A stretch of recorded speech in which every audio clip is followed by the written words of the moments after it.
നമസ്കാരം. ഞാൻ കൃഷ്ണദാസ്, ആഞ്ജനേയ ജ്യോതിഷാലയം.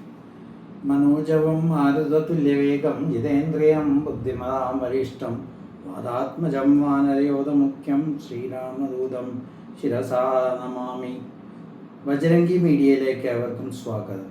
ഇന്ന് പറയാൻ പോകുന്നത് രോഹിണി നക്ഷത്രത്തിൻ്റെ പ്രത്യേകതയാണ്. രോഹിണി നക്ഷത്രം ചന്ദ്രൻ എന്ന് പറയുന്ന ഗ്രഹത്തിൻ്റെ നക്ഷത്രമാണ്.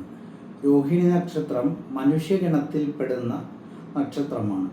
രോഹിണി നക്ഷത്രക്കാരെ കുറിച്ച് പറയുമ്പോൾ അവർ കൂടുതലും സത്യം പറയുന്ന ആൾക്കാരും അതുപോലെ തന്നെ സൗന്ദര്യമുള്ളവരും സൗന്ദര്യത്തിന് പ്രാധാന്യം കൽപ്പിക്കുന്നവരും മറ്റൊരാളുമായിട്ട് വഴക്കിടാൻ ആഗ്രഹിക്കാത്തവരും എല്ലാവരുമായിട്ട് രമ്യതയിലും സമൂഹത്തിൽ വളരെ ശാന്ത സ്വരൂപരുമായിട്ട് പെരുമാറുന്ന വ്യക്തികളായിരിക്കും.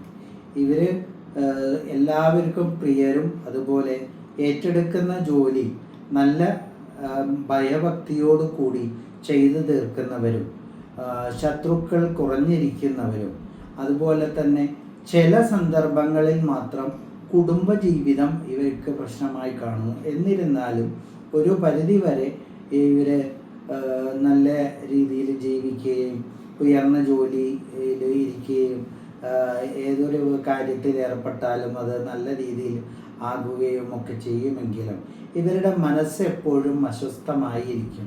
മനസ്സിനെപ്പോഴും മാനസിക വിഷമങ്ങൾ ഓരോന്നായിട്ട് ഇവരെ എപ്പോഴും അലട്ടിക്കൊണ്ടിരിക്കും. ഇവർ പ്രധാനമായിട്ടും മഹാദേവനെ പ്രാർത്ഥിക്കുന്നതും അതുപോലെ ദുർഗാദേവിയെ പ്രാർത്ഥിക്കുന്നതും വളരെ ഗുണപ്രദമാണ്. വയറ് സംബന്ധമായ അസുഖങ്ങൾ, ഉദര സംബന്ധമായ അസുഖങ്ങൾ എന്നിവ ഇവരെ അലട്ടുന്നതായിരിക്കും. അതുപോലെ തന്നെ എല്ലാ രോഹിണി നക്ഷത്രക്കാരും വിഷ്ണു ക്ഷേത്രത്തിൽ പ്രത്യേക വഴിപാടുകളും പ്രാർത്ഥനയും നടത്തുന്നത് ഇവരുടെ ഭാഗ്യലബ്ധിക്ക് വളരെ ഗുണകരമായിരിക്കും. വിഷ്ണു ക്ഷേത്രത്തിലോ അല്ലെങ്കിൽ അവതാരമൂർത്തികളായ ശ്രീകൃഷ്ണസ്വാമി ക്ഷേത്രത്തിലൊക്കെ പ്രാർത്ഥിക്കുന്നത് വളരെ ഗുണപ്രദമായിരിക്കും. നന്ദി, നമസ്കാരം.